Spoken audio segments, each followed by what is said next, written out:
Hello everyone, আসসালামু আলাইকুম। কেমন আছেন আপনারা সবাই? আশা করছি অনেক অনেক ভালো আছেন। তো আমি আজকে বানাচ্ছি মাটন বিরিয়ানি।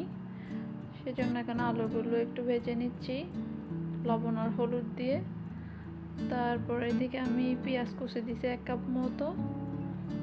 এগুলো গোল্ডেন ব্রাউন হওয়া পর্যন্ত ভেজে নিব। তো এখানে যা যা লাগবে সব কিছু রেডি করে রাখছি। এখন গোল্ডেন ব্রাউন হয়ে গেছে পেঁয়াজ কুচি, অর্ধেক তুলে নিব লাস্টে রাইসে অ্যাড করার জন্য। আদা বাটা দিয়ে দিছি, রসুন বাটা, পেঁয়াজ বাটা সব কিছু দিয়ে দিছি।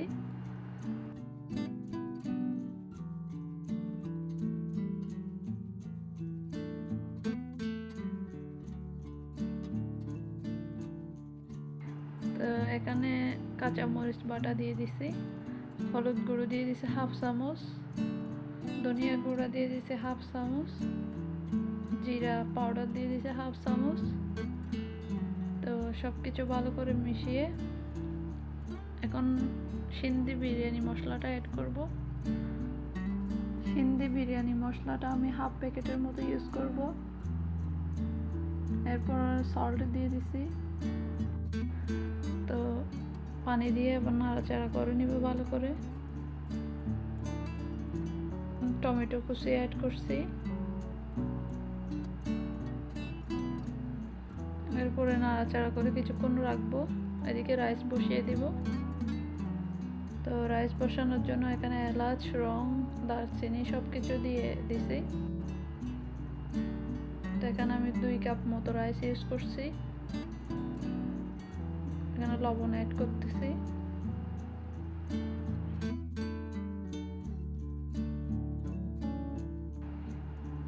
এরপর মশলা কষানোর পর মাংসগুলো দিয়ে দিছি।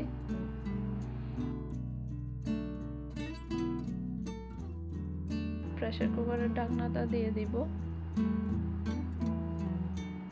2 কাপ রাইসের জন্য এখন আমি 4 কাপ মতো গরম পানি অ্যাড করতেছি।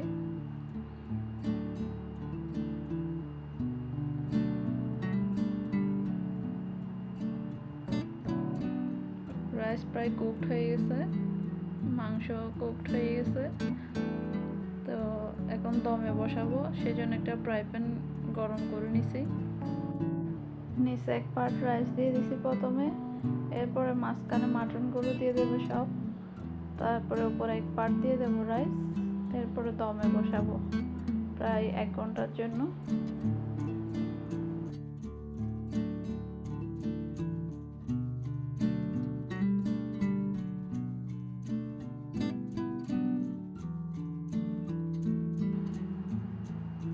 আলুগুলো দিয়ে দিচ্ছি।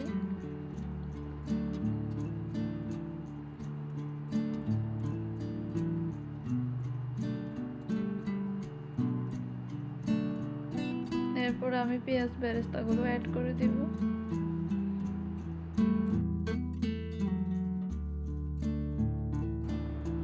তো এখন ধনিয়া পাতা অ্যাড করতেছি।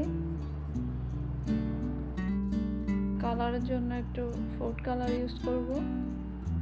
সরাসরি কালারটা ইউজ করব না, একটু পানির সাথে মিশিয়ে ইউজ করব।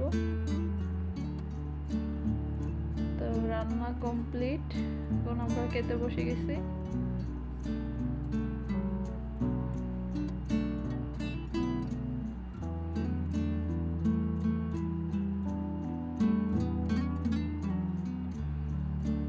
আপনাদের যদি আমার পুরো ভিডিওটা ভালো লেগে থাকে তাহলে প্লিজ আমার চ্যানেলে একটা লাইক দিবেন, ফলো করবেন, শেয়ার করবেন।